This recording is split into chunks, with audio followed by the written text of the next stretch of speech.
आपको ये देखना पड़ेगा कि जब निफ्टी ने हमारा 23,000 से 25,000 की राइड ली थी, इन्वेस्टर्स जो कि हमारे रिटेल इन्वेस्टर्स ने खूब पैसा कमाया था। क्यों? क्योंकि मिड कैप और स्मॉल कैप के अंदर एक बहुत बड़ी रैली भी आई थी। अब आपने नोटिस किया होगा कि 25,000 से 26,000 की रेस के अंदर कोई भी पोर्टफोलियो रिटेल इन्वेस्टर्स का बढ़ नहीं रहा और इनफैक्ट यहाँ पे तो डिक्लाइन आ रही है। क्यों? क्योंकि पिछले 2 हफ्ते से हमारा मिड कैप सेक्टर और स्मॉल कैप सेक्टर के अंदर रैपिडली डिक्लाइन आ रहा है परसेंटेज के अंदर। आपको ये देखना पड़ेगा कि यहाँ पे ऐसे ऐसे स्टॉक्स जो कि हाई फ्लाइंग स्टॉक्स बन चुके थे एक एक साल के अंदर 200 200 250 की रिटर्न पे, आज वो स्टॉक 20 25 25 30 डाउन है पिछले 3 महीने के अंदर। ये ऐसा टर्न अराउंड टाइम आ चुका है मार्केट के अंदर जहाँ पे लोगों को समझ ही नहीं आ रहा कि भाई इसको हम सेलिब्रेट करें कि निफ्टी हमारी टॉप पे है, कि हम अपना पोर्टफोलियो रेट को देख के घबराएं। ऐसे टाइम में आपको कुछ नहीं करना, क्योंकि आपको ये पता होना चाहिए कि जब आपका पोर्टफोलियो आउट परफॉर्म कर रहा था तब भी आपने मजे करे।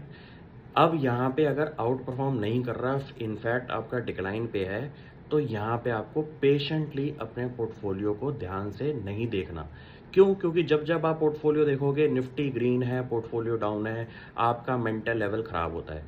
इस मेंटल लेवल को ना सबसे पहले जीतिए, पैसा बाद की बात है। कैलकुलेशन के हिसाब से ये बात है कि अगर आपका पोर्टफोलियो डाउन है और निफ्टी ऊपर जा रही है तो उसका की इम्पॉर्टेंट क्राइटेरिया है एचडीएफसी बैंक। पूरे 2 साल में लोगों ने दुनिया भर की कहानियां बना दी, एचडीएफसी को ये हो जाएगा वो हो जाएगा। ये इकलौता स्टॉक आज की डेट में निफ्टी को आउट परफॉर्म करवा रहा है और रिटेल इन्वेस्टर्स के पास ये स्टॉक ना होने की वजह से निफ्टी ऊपर जा रही है, पोर्टफोलियो में बाकी इंडिविजुअल स्टॉक्स के अंदर करेक्शन आ रही है। इस रीज़न की वजह से आपके पोर्टफोलियो में वो सेम सेलिब्रेशन का माहौल नहीं दिखाई दे रहा।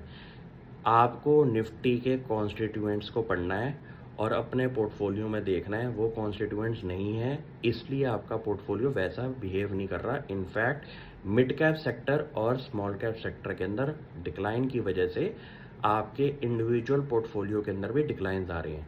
ये मार्केट भी सेम रिएक्ट कर रही है आपका पोर्टफोलियो की तरह। तो यहाँ पे मेरे हिसाब से कोई भी आदमी को एक्साइट नहीं होना चाहिए घबराहट के अंदर कि यार हमारे साथ क्यों इतना बुरा हो रहा है। ये सबके साथ हो रहा है।